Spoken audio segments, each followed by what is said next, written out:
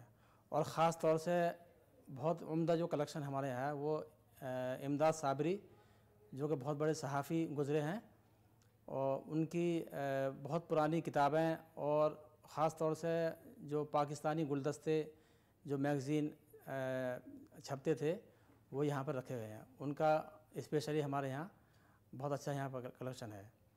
اور یہاں پر صرف ایم فل والے اسٹوڈنٹ یا ریسرچ والے یا اساتذہ وہی یہاں آتے ہیں، اور جو یہ کتابیں ہیں صرف کنسلٹ کے لیے ہی رکھی گئی ہیں. وہ یہاں آتے ہیں، اپنا ریفرنس یہاں دیکھتے ہیں، اور اگر وہ چاہتے ہیں تو کچھ زیروکس کے لیے کچھ پیج ہم ان کو پرمیشن دیتے ہیں تو وہ زیروکس کرا کے لے جاتے ہیں. اور اس کے علاوہ یہاں پر اس سیکشن میں جو ایک خاص سیکشن ہے وہ اردو کے اسپیشل میگزین ہیں ہمارے یہاں. یعنی اردو کے جو اسپیشل نمبر جیسے نقوش کے کچھ اسپیشل نمبر ہیں، اور اس کے علاوہ بہت سے میگزین ہیں جو خاص نمبر اسپیشل نمبر نکلتے تھے. وہ ہمارے یہاں تقریباً 300 نمبر ہیں جو یہاں رکھے ہوئے ہیں، جو بہت زیادہ یوزفل ہیں خاص طور سے ریسرچ کے لیے. نہ دلکشی کے لیے اور نہ روشنی کے لیے، لہو کو ہم نے جلایا ہے زندگی کے لیے. بلا عمل کے ارادوں سے کچھ نہیں حاصل، عمل کی راہ ضروری ہے زندگی کے لیے. جب جب جامعہ ملیہ اسلامیہ کی روشن اور تابناک تاریخ اور عظیم قربانیوں کا ذکر آئے گا، ڈاکٹر ذاکر حسین لائبریری کا تذکرہ اس میں ضرور شامل ہوگا. 21ویں صدی اطلاعاتی ٹیکنالوجی یعنی انفارمیشن ٹیکنالوجی کی صدی ہے. انفارمیشن ٹیکنالوجی کے فروغ نے پوری دنیا کو ایک گلوبل ولیج میں تبدیل کر دیا ہے. دوریاں مٹ گئی ہیں، فاصلے ختم ہو گئے ہیں، اور دنیا سمٹ کر انگلی کی ایک جنبش پر مرکوز ہو گئی ہے. فیوچر میں لائبریریز کے بارے میں ہم نے یہ ابھی ذکر کیا تھا کہ ہم جامعہ لائبریری سسٹم کو ایک بنانا ہمارا مقصد ہے کہ جو ہماری بہت ساری لائبریریز ہیں، علاوہ اس سینٹر ڈاکٹر ذاکر حسین لائبریری جو ہماری سینٹرل لائبریری ہے، اس کے علاوہ کئی فیکلٹیز میں جیسے faculty of education, faculty of engineering, faculty of fine arts, faculty of law وغیرہ، اور بہت سے سینٹرز ہیں یہاں پر، اور بہت سارے ڈپارٹمنٹس ہیں جن میں چھوٹی لائبریریز ہیں. ان کو ایک امبریلا کے نیچے لا کے اور ان کا ایک کنٹرول، سینٹرل کنٹرول یہاں سے ہو، ایسا ہم ان کو سب کو کمپیوٹرائز جو نہیں ہوئی ہیں ان کو کمپیوٹرائز کر کے ایک ڈاٹا بیس ان کا کامن بنائیں، اور ان کا لوکیشن سب جگہ پتہ رہے تاکہ یہ ڈپلیکیشن نہ ہو اور یہ ہمارے سب لوگ اس کا استفادہ کر سکیں. یہ ہمارا ایک تو فیوچر پلان ہے. ایک ڈیجیٹائزیشن کا ہمارا بہت بڑا ایک اہم پروجیکٹ ہے جو کہ واشنگٹن صاحب نے اس کو ہمیں تاکید کی ہے کہ ہم اس کو نیشنل ڈیجیٹل لائبریری میں اپنا جتنا بھی ہمارا قیمتی اثاثہ ہے، جیسے مینuscripts ہیں، ان کو ڈیجیٹائز ہم نے کرا لیا ہے کافی، تو اس میں سے اور باقی ہو رہا ہے کام. اور پلس ہمارے جو پی ایچ ڈی تھیسز ہیں ان کو ڈیجیٹائز، ہماری لگ بھگ 1000 تھیسز ڈیجیٹائز ہو چکی ہیں. تو وہ اس کو ہم نیشنل ڈیجیٹل لائبریری میں ہم اپنی ریسورسز کو کنٹریبیوٹ کریں گے، جو ہماری تاکہ سب لوگ اور لوگ جو دوسری یونیورسٹیز کے ہیں، اسٹوڈنٹس ہیں، وہ بھی اور دوسرے لوگ اس کو کنسلٹ کر سکیں. سائنس و ٹیکنالوجی کے شعبے میں رونما ہونے والے یہ انقلابات اور اختراعات اس اعتبار سے خوشکن ہیں کہ یہ جدت، ذہنی نشو و نما اور ترقی کی علامت ہے. لیکن اگر دیکھا جائے تو ان میں کئی طرح کے چیلنجز بھی ہیں، اور ان میں سب سے اہم یہ ہے کہ اردو ادارے اپنی زبان و ادب اور تہذیب و ثقافت کو کس طرح ان بدلتے تقاضوں کے ساتھ ہم آہنگ کرتے ہیں. اردو کے ادارے اور اکادمیوں نے ایسے چیلنجز کو پیش نظر رکھتے ہوئے اسی اعتبار سے اپنی منصوبہ بندی کی ہے اور اسکیمیں بنائی ہیں جن میں روایتی ڈگر سے ہٹ کر اختراعی یعنی انوویٹو اسکیموں کے ذریعے اردو زبان و ادب کی بقا اور توسیع کی کوشش کی گئی ہے. ڈاکٹر ذاکر حسین لائبریری ایک آج کی زمانے کی فلی کمپیوٹرائز ماڈرن لائبریری ہے، اور یہ one of the best libraries کہی جاتی ہے یونیورسٹیز میں.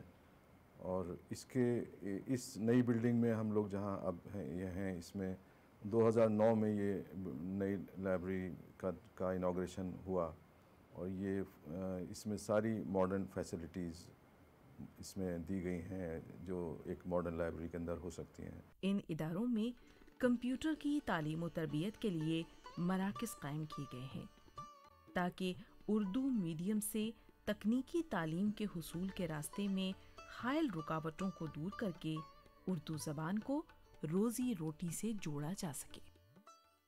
تو ناظرین، آج ہم نے سفر کیا جامعہ ملیہ اسلامیہ کی ڈاکٹر ذاکر حسین لائبریری کا۔